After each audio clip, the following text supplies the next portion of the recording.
Welcome to Peer Embodiment Corner, where we lay down performance, we step back into truth, and we display how we are embodying our corner in hopes of inspiring you to embody your corner until every corner on earth is covered. Today we have here Diogo. He is a brother, he is a son, he is a child of God, all the way from Portugal, an amazing writer on Substack, and so many other talents. I'm so happy that he decided to join us. Thank you. Happy to be here. Awesome. So, Diogo, to ground us, can you share a bit about your background, how you were raised, what values shaped your childhood, and how that foundation formed the man you are today? Yes. So, 25 years old, Portuguese, born and raised, which some people might find weird because of the way I talk. And people ask me like, "Where are you from?" Especially with the line of work I'm in. But yes, I'm Portuguese, born and raised here, and I've lived here pretty much most of my life, and I've learned almost everything in my hometown. And also, a lot of it came from my mother, and also my siblings. Siblings not so much directly, it was more just that I would observe the way that they behave, the way that they talk, things they do. And it's a great thing to be the youngest one because you get to catch up on all of their mistakes, and then you don't have to do the same thing. It's like you see something, you know it goes wrong, so you just go and do something different because you already got that experience out of them. But yeah, what really brought Okay. me up for the most part was solely my mother. She has always been very thoughtful of me. She's always there for me for everything, even though she's a single mother. And we're four in total, four siblings. She she was always there, always present, always working. Also, ever since a young age, she instilled to me that anything you want, it is very possible, but there's always a price to pay. Be it the amount of work that you have Absolutely. to do, the amount of time that you have to put into it, there is always a price to pay. Nothing you want comes just out of the blue. If you want it, you got to go work for it. Absolutely. So you've lived a life of discipline through work, multiple jobs, long hours, sacrifice. What did those different seasons teach you about identity, resilience, and really having to trust God while doing what was necessary? Tell me a little bit about that. Yeah.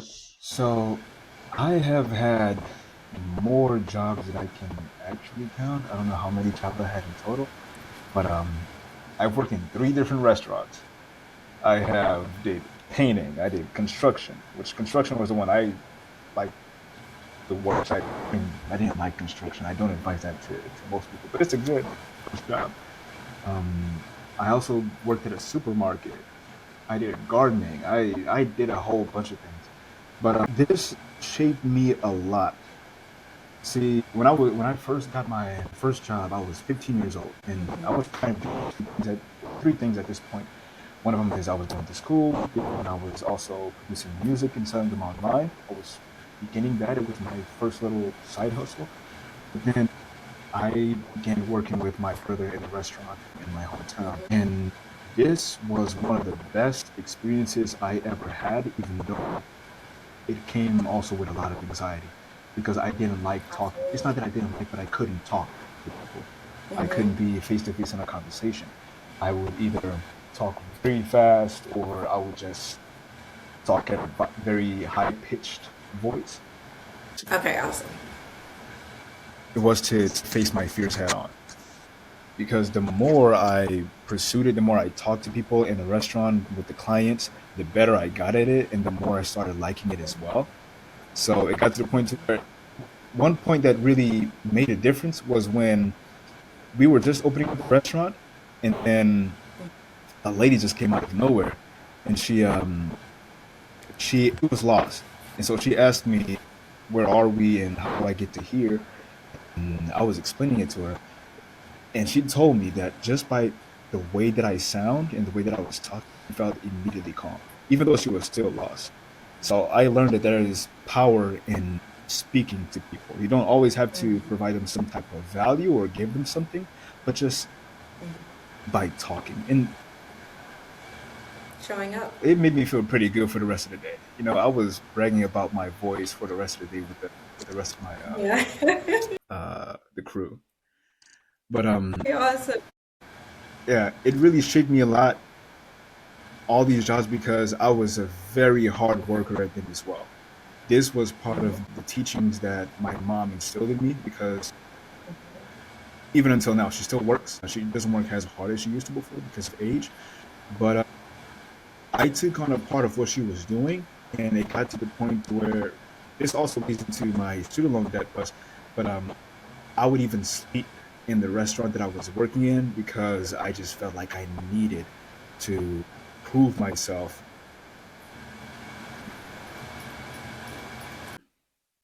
What were the speeches like in the Speeches. restaurant? It wasn't much of a speech. It was just me talking with the clients. At the Gotcha. beginning, like having the most Showing up. basic of conversation to just go and take an order, it Yeah. seemed like the end of the world. It's like I can't Yeah. do it. I would Before I would go to the job, I would have little panic attacks back home. It's like I can't do it. I can't talk to a person.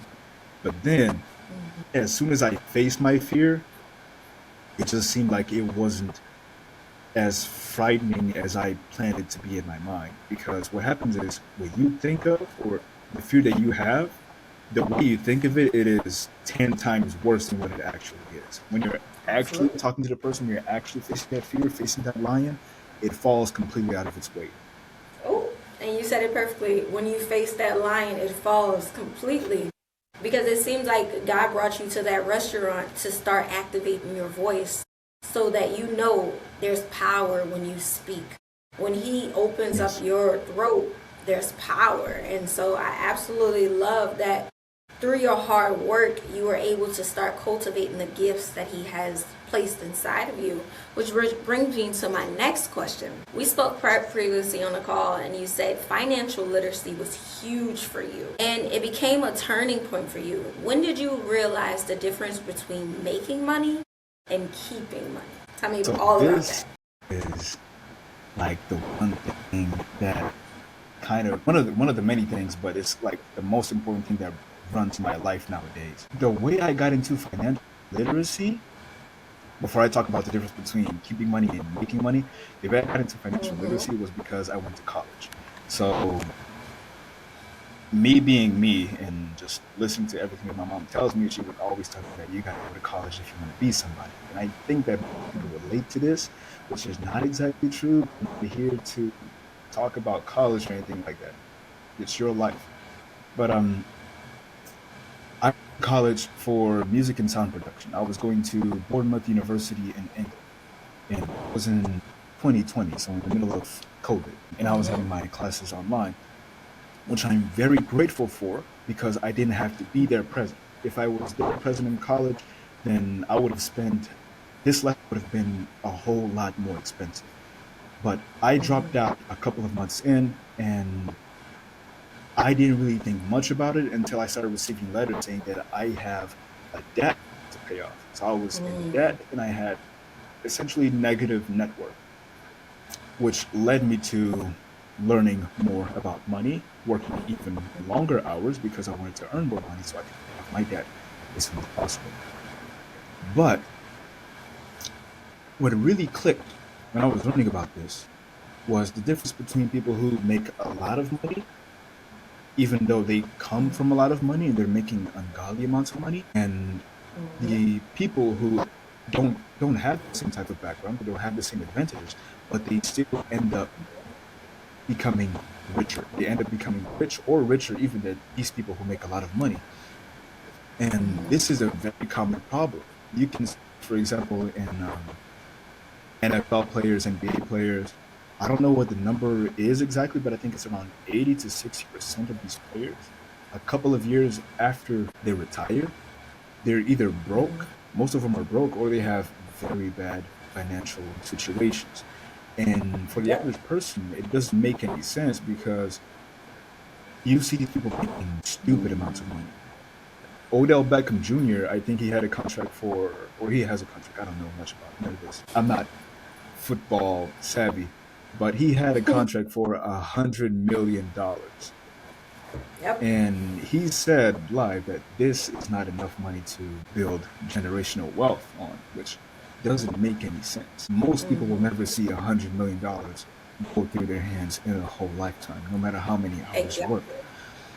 And even if the IRS takes maybe 40 million, 50 million, it doesn't matter. You're still left with $50 million to live on. But what this tells you is that what differentiates someone who is actually wealthy, not rich, but wealthy, someone who can build There's a generational difference. wealth, someone who can actually provide for their family financially, there's a big difference. It's not about how much money they make, it's what they do with their money. It's all about being financially literate. Because I have also seen, Absolutely. I followed this guy on Instagram. His name is Gerald Peters, and also Chris Johnson. He's the one that put me onto everything. But Gerald Peters, he used to work. He used to work at a prison, and then he also had. Now he's really into real estate. But the thing is, He's a multimillionaire now, but he never had a high-paying job. What happened was he knew how to leverage from what he had, and the Absolutely. difference between the difference between keeping money and making money is people who make a lot of money, they usually have, let me rephrase this.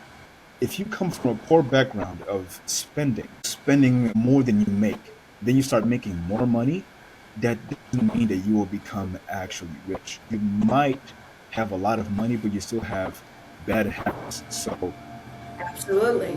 you're still in the same situation. You're still the same dummy, but now you have more money. You're still going to end Yep. up broke because you're going to buy more expensive things. The more you buy, the more you spend. But if you are in a bad situation and you become financially literate, that means that you educate yourself on, then you can begin where you are right now with whatever job you have, be it flipping fries at McDonald's, working a construction job like I did, or working at restaurants, working at a supermarket. You can begin there and start building your wealth. This is Yep. exactly what I did to pay off my student loan debt. I never had a high paying job. The most money I've ever made is actually now, but still, I treated the same way that I did back then. When I was working at these restaurants and I was still living in my house, I would pretty much save and invest, which is also two different things, almost 90% of my income because I knew what money actually represented, which is something that people don't Yep. know. Money represents the amount of time and energy that you spend to get it. When you go over to a job and you sign a contract, you are literally signing your time away to receive a certain amount of money. You're saying that my money is worth Yep. this amount of time, so I'm willing to give this. And it'd Yep. be very disrespectful to you, to your self, to just, Absolutely. sorry, go ahead. I love that you said that, and I have to stop you so we can really hone in on that. You said the money that you sign over your time, you're essentially saying that's how much your time is worth. And a lot of people I've noticed in all of the clients I've ever served and all of the people I've ever met, they work these roles and jobs but don't realize how much their time is valuable. And so they begin to complain about the little money that they do get, or money isn't crap as they say, is because they're not valuing their time and their power of that's what they have. From the moment we were born into this world, time and power is what we have. But few of us, or not, I shouldn't say few, a lot of people, but not as many as I would like, are realizing the power of their time.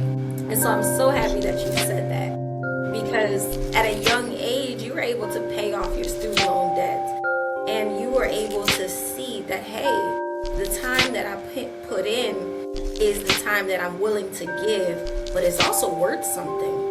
And many people go their whole life not realizing what their time is worth.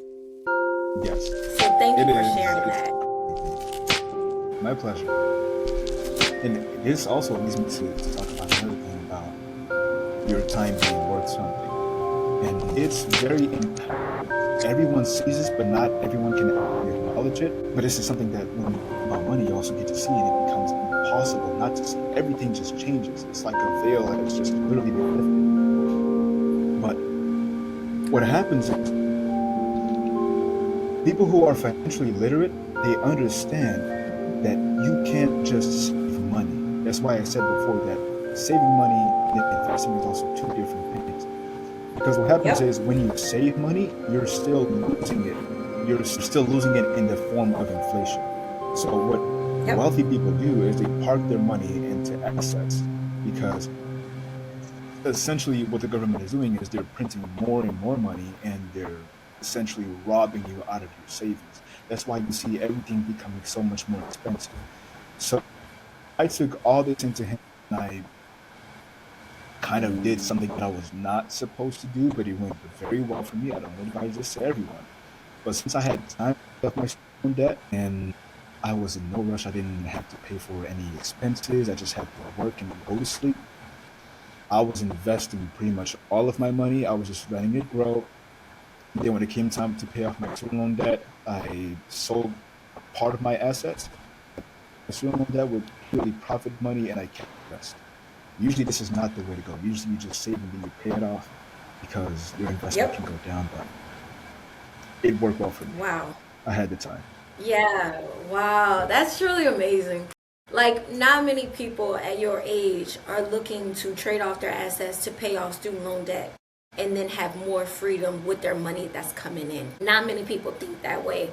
And it leads me to my next question. You definitely lived a life of discipline, financial discipline, but you had to really, how should I say this? You had to develop some sort of resilience when you were working all of those hours. You had to see the bigger picture. What encouraged you to keep going? Um, it encouraged me knowing of all the possibilities, or keeping in mind, having a Your strong microphone, vision I think. of what could come after all of this work as a reward. What?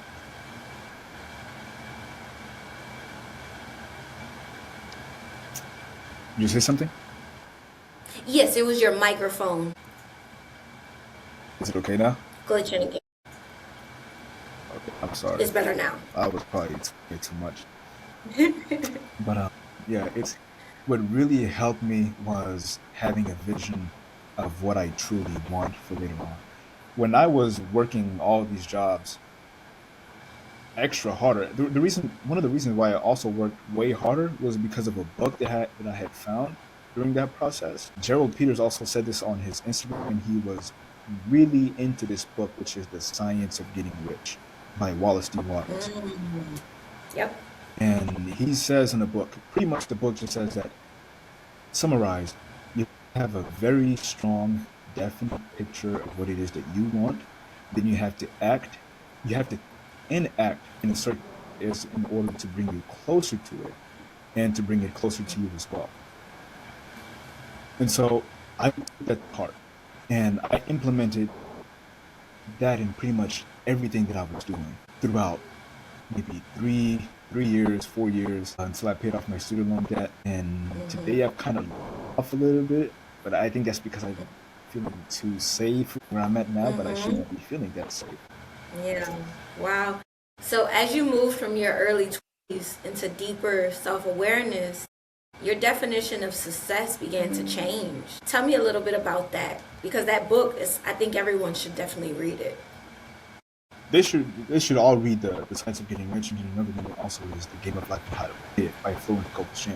These are both Christian books, by the way. But yes, so my Wow. definition of success changed a lot because I see it this way. I saw this interview of Earl Nightingale. There's this video on YouTube that's like 30 minutes long, and it has the caption that you should read it or you should listen to it every single day, and it changes your life. And I can kind of go by it. But he says that the definition of success to be constantly pursuing your goal. As long as you are constantly pursuing something that you feel like is you, something that you truly want, then you are deemed a success, which is something that I wrote about in one of my notes on Substack, is that successful people, they think differently. They are very optimistic about their abilities. While everyone is listing out reasons why something won't work, they're already trying it. Even if they fail, they're still trying it. It doesn't Yep, matter how many times they fail, because the one time that they get it right, it can literally change the whole way. Uh, it can literally change their lifestyle. You just have to be absolutely. right one time. But what I deem as successful now, like the type of life that I deem as successful to me, is just a life where I can truly be present. I can truly enjoy things. For since I started working, or since I wanted to pay off my student debt, I was pretty focused on just,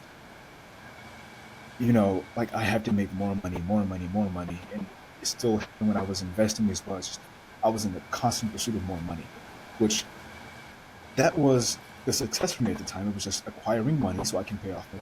It was not the end goal, but it was more so the journey.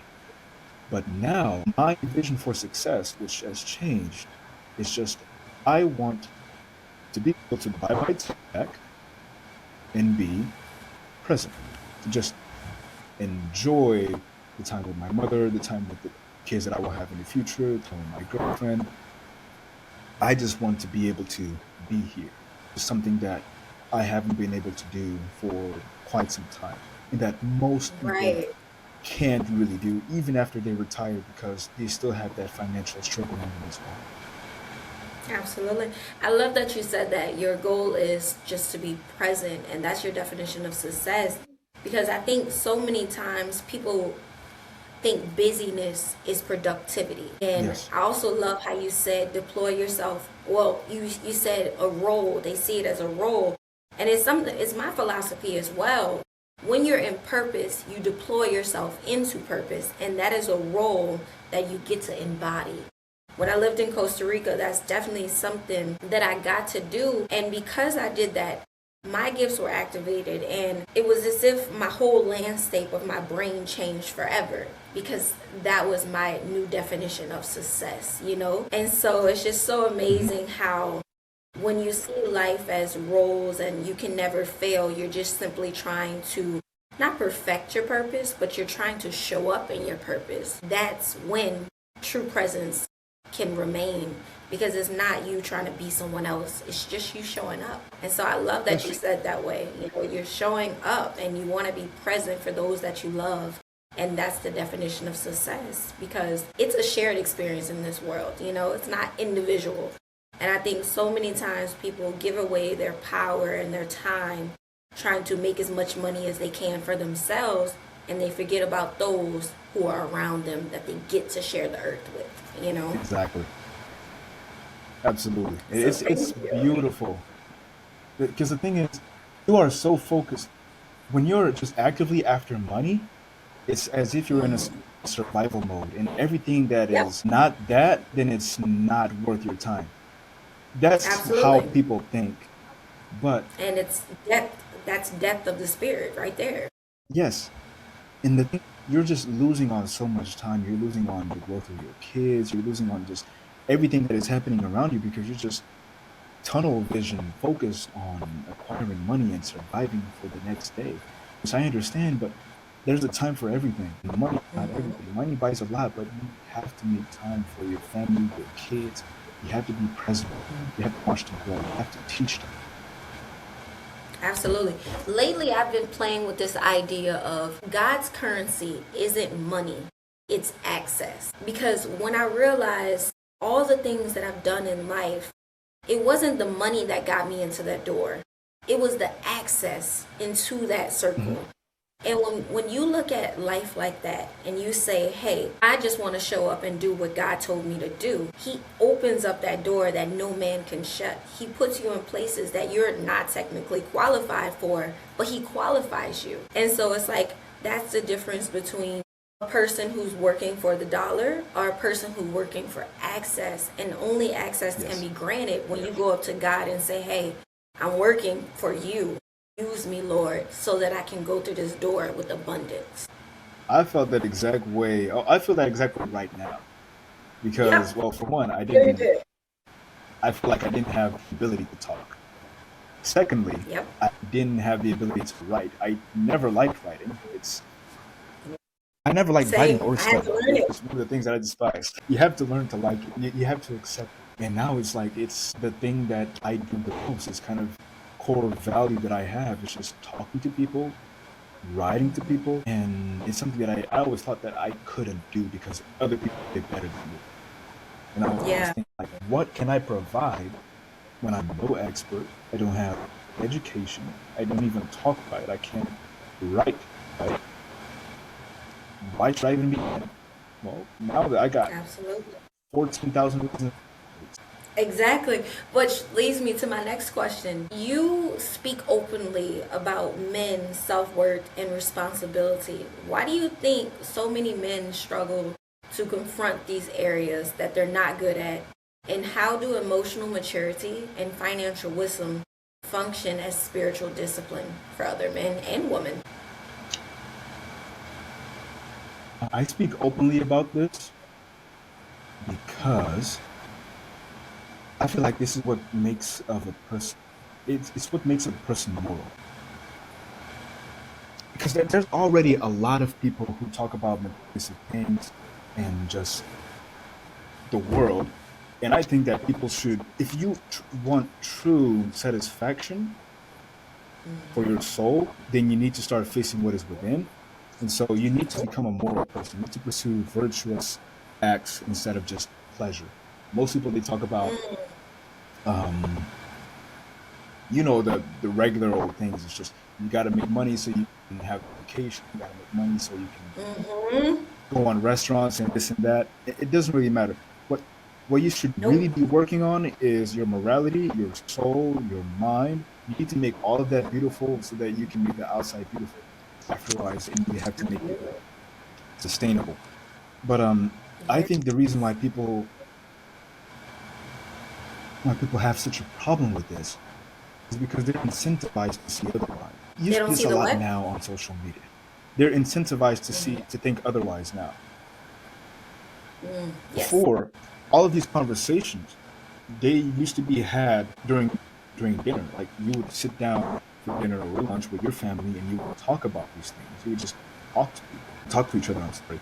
Nowadays, you get all your information online, and most people they get it from Instagram, they get it from TikTok, and this is just complete clutter. And start to just focus on that, and you start thinking, what makes me valuable is not so much what I think, but it's what I can show. It's the cars that I have, Yep. it's the designer clothes, it's all these achievements I've made.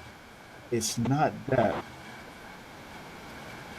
you can't it seems like people don't want to listen to it anymore either. They just want to show off, show off, show off. I don't know. It gets sometimes a little pissed thinking about it or talking about it. It still makes me very uncomfortable because I was going on that same route as well. But I would say that you truly need to do inner work and to just focus on yourself for a while. Maybe this even requires you to just stay alone. And what I did was I focused on really working out a lot because this would keep Yep. me busy or more bored, and it would give me also time to think about deeper questions that I needed to find an answer to. So Yeah. my advice for people for this is just get off the phone, get bored, do go back to basic things, work out, Yeah. eat healthy, all these kind of things. They'll help you find that self-worth that you need. You don't need to show it off. It's all inside. It's all within. Lately, I heard this phrase and I actually repeated it back to a person. Our inner reality, Rashad said this, our inner reality shapes our reality. When you realize that the universe isn't against you, God isn't against you, He wants you to make your inner reality on earth. Everything changes. And Yes. you essentially just said that. And for me, growing up the way I grew up and the obstacles that were in front of me, I didn't really get to tend to myself first. And it took for me to start to realize that how I love myself is the way I teach others to love me.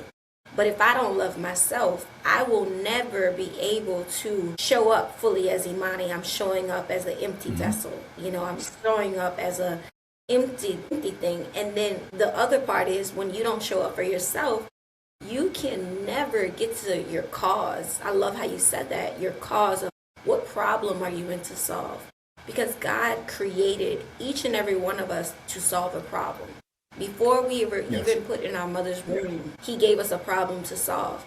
But if we don't connect within, we'll never get to the problem. We'll still be living in survival or living in trauma because we never tend to ourselves. And so thank you so much for saying that. And I'm glad that in your early 20s, it took me way longer, maybe after to my early 20s to figure that out. And so I love that you've already starting to discover that now. I would also like to say that your self-worth is not in what you do, but it's in who you are. Yes, it is absolutely in who you are. What most people think is, I'm not even going to say what most people think. I'm just going to go straight to the point. Your self-worth has already been decided for you way before you got here. What you are is a child of God, and that is point blank, period. So you don't need any of these outside materials to prove, or action to prove how much you're actually worth. He has already paid the price, and that says a lot about you already. Yes, absolutely. And I think that's what the world is struggling with because of social media, and we can just show up as flashy self. They have this phrase called do, have, be. I feel like the world right now is operating off of do, have, be, but God says be, do, have. You know, he said be who he called you to be, and then do the things that will help you accomplish your mission, and then you'll have abundance and dominion over the earth.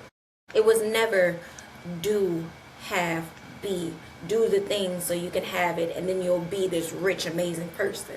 No, because why would he give you things that would crush your soul? Why would he give it to you before you're ready for it? And I think that's the war we're seeing in the world right now. People crushing their soul with the things that they think will make them somebody. But really, you said it best.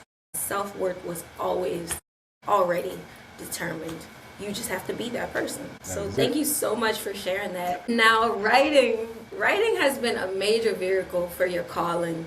What changed when you stopped creating content for attention and you started writing to genuinely serve people, especially through your Substack? It felt very liberating. When I had the idea, or when I first wanted to share my thoughts and share what I knew, what I learned, I thought of just going straight to Instagram, because that's where everybody was. There was millions, if not a billion people over there. I don't know how many people are on Instagram. It doesn't really matter. It seems like the whole world is there. But I thought that in order for me to start sharing something, then I need to be where everyone is at. But this led me down. It's just that Instagram changed a lot. When I first started Instagram and I was doing music, I could just post and people would see it, would get comments, and people would talk about it. We would have a little conversation about things. And now it just seems like everything is about getting more attention. Yes. At least for me, this is what I've been noticing. No, I've noticed it seems like as well. Whenever I would post, yes, it's crazy. It seems like it's just filled with robots. And I was posting people over there, and I wasn't the part, but not be the part. Yes. And I was turning into one of them as well, because I knew what I wanted to share, but I was sharing based on what the trend was. So I was looking towards just going with where everyone else is going instead of sharing what I think will bring people value. So I wasn't doing anyone a favor. I wasn't even doing myself a favor, and I was very unsatisfied with it. But now with Substack, it's so much better. You know, I get to just be me. I get to talk about things. I get to I wouldn't say profess people, but it's just even if I'm wrong, I can say Hmm. something and then we can have a conversation after it and we can exchange ideas and we can better ourselves yes, one another. And it is absolutely beautiful. For the first couple of months, I was just posting and no one was really seeing it. But after like 3, 4 months or so, we started to catch up. And I would notice that people would just come and comment. Others would like their comment, and another one would comment underneath, and then so forth and so on. And it would lead to so many conversations. I still go there from time to time on my older posts, and I can still see people talking to each other over there on posts that I And see, put we up love that. months ago. Yep. It's very nice. It's not this algorithm thing of infinite videos, just full of clutter. And that's another thing because when I would go on Instagram, I would be engulfed into just watching videos, even though I was there to look for ideas. And then it just Yes. became I another love how you burden, said that. another addiction. Yeah, exactly. I love how you said that. And I feel like reading your letters, your notes, I see how you genuinely serve people through your writing. Like you serve them the knowledge that you have acquired while you're here. And I think that's so powerful. And to be able to start conversations that help people evolve, that's what it's all about. That's what it's all about, being able to share your knowledge and then let's say, okay, Mhm. so how are we up leveling our life? How are we going higher? Because God calls us higher. He's loved us too much to keep us where we are. And so I love what you're doing through your Substack. And I really see writing as your calling, which brings me back to looking back now. If you could speak to your 21-year-old self, the version of you still figuring things out, what truth would you anchor him about purpose, God, and the life that was unfolding? It would be a blessing if I could go back to 21 years old, knowing what I know now.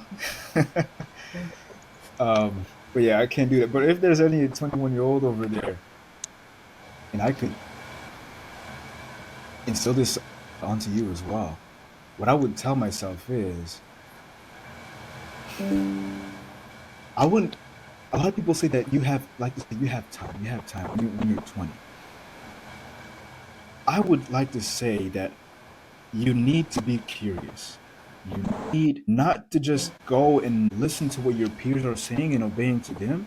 You can listen to it. You can listen to them, but you don't have to take their idea with no thought whatsoever. Be very curious about what you want to do, choose Yep. something, Hmm. and listen to people who are already there doing it. Yep. I understand that sometimes your mother, your father, or your teachers, they might have your best interest at heart, but Hmm. they're just telling you also what they would like to do when they were 21-year old. Exactly. What you should do is what you think is better for you. So think about it. Go see people who are online. Substack is a great place to go and do that. Talk to them. They more often than not they reply to you. Yep.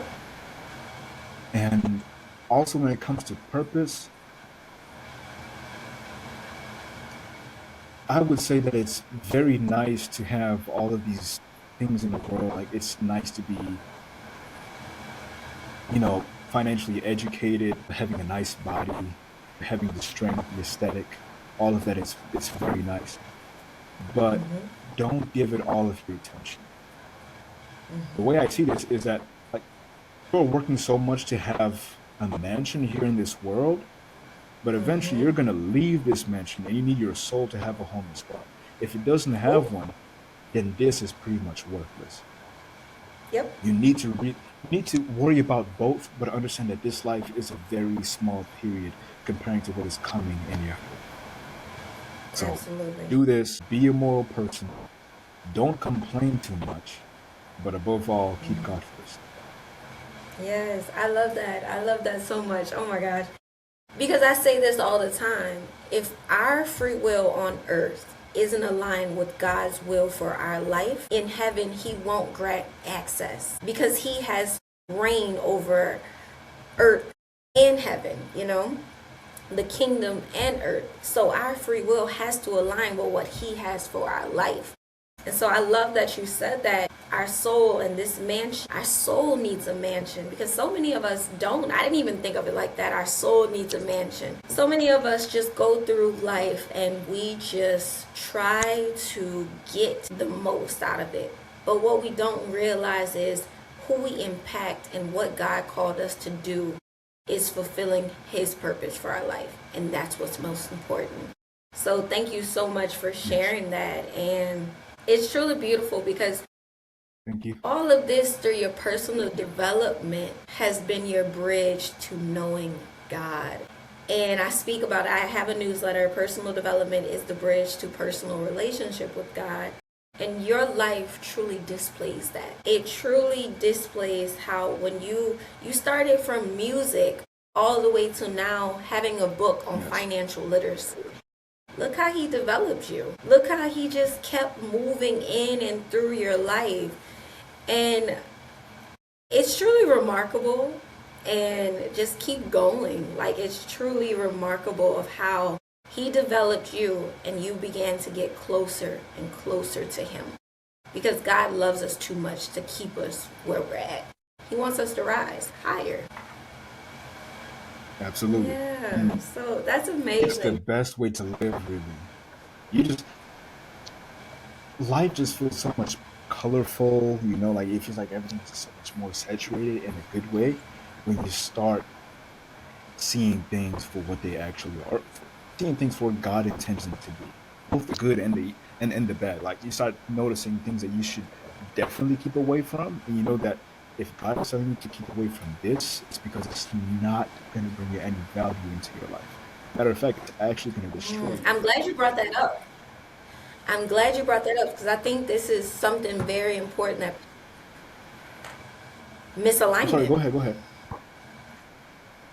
I'm glad you brought that up because so many people don't realize that's misalignment and how the misalignment off their truest trajectory can cost them their relationship with God.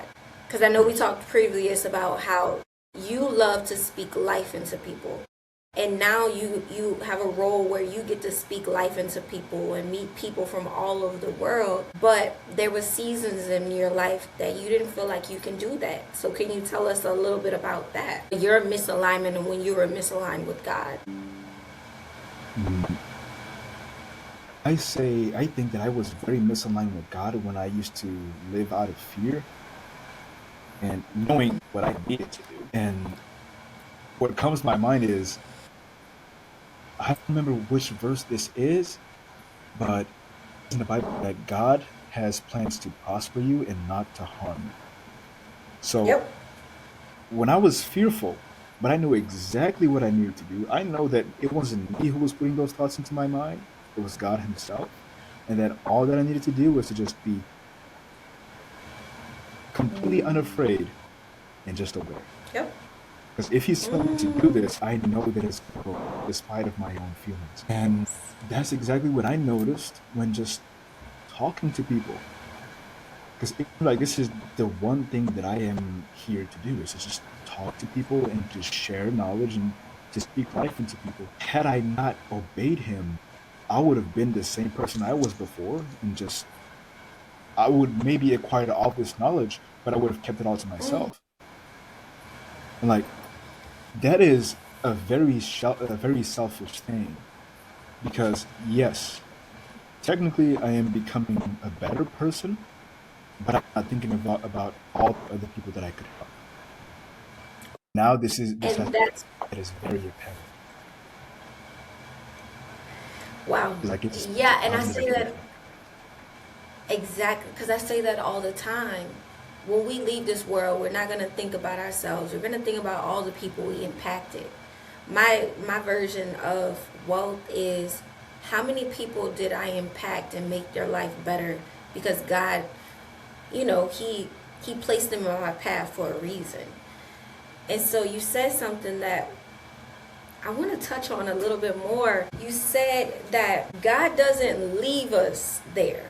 Like, essentially, he wants you to grow. And it's I can say a testimony to that. So I wrote a newsletter on fear. Mm-hmm. And it was how we climb this mountain of fear, but faith is the only one that conquers that mountain. And the reason being is because so many of us stick in a nervous system of fear that we never realize that our desire was placed by God. And if we go with that desire and cultivate our talents, we can conquer anything because he wants us to be prosperous. He never put us on this earth to say, oh, I'm going to give you this huge task that you can't complete and just run with it. He never said that. He said, I'm giving you this seed. No one else can see this seed. Make it, I will water it, but you have to have faith in me that I will water it. And so I love that you brought it back to fear, because that is what's holding a lot of people back. Of It's fear of the exact the opposite workout. of what you need. It says in the Game of Life and How to Play It, fear is the exact opposite of faith. It's the belief in something evil instead of the belief in something good. And touching also on the other book, The Science of Getting Rich Again, I don't remember where it says that, but it says that God wants you to be prosperous because it's not just you who is enjoying um, the, these fruits, it's also God because He is living through you. So God wants you to live more because that means that He gets to live more as well through you. The more you follow Absolutely. sin and you go against His will, you are literally keeping the essence of God in you. But if you wanted to live more, all you got to do is just listen to your Father. And it's beautiful also when you think of God as your Father because this can change your perspective. Sometimes people think that God is just this almighty authority that, well, He is an almighty authority, but they see Him as Mm-hmm. like kind of a policeman. But He's Mm-hmm. not any of that. He is your Father. He wants the best for you, Yep. and you need to treat Him Yep. as the one He is. You need to listen to it. You need to listen to His teachings by reading His Word, and you need to Yep. talk to Him as well daily by praying to Him. Yeah. Treat Him as your Yeah. Father. Absolutely. A lot of people I've noticed, they see God as this mystic character, and then they operate as orphans. But I don't know about you, but when I surrendered my life over to Christ, I started to realize I was a child and I had a father, and then that's how I healed my abandonment issues, because I was no longer functioning as an orphan who no one cared Mhm. about my destiny. I knew that my father, the ultimate father, he, and so being able to walk in that, knowing that you are looking after you, like he's the author, he's the director, and he's orchestrating your steps, doesn't it give you such a confidence to just keep going and have faith, because you now It know makes you you're think you not an can't orphan? fail. Exactly. No weapon formed When you against you think of shall it, it's prosper. yes, it's the creator of everything is literally on your side. There's nothing more Absolutely. empowering than that. Absolutely. I love that you said that. And so I want so many people to know that, because I come encounter with so many people saying, I got to do it all by myself. Nobody's going to help me. And I think at one point in my life, I said that. And when you really say that out loud and you sit with it and you realize you have an ultimate father, you're like, why would you say that? You get help daily. He lives within you, but you have to connect with him dwelling inside of you to know that, to go from orphan to I am a child. Yes. And it's truly remarkable what happens when you don't realize you have all the help.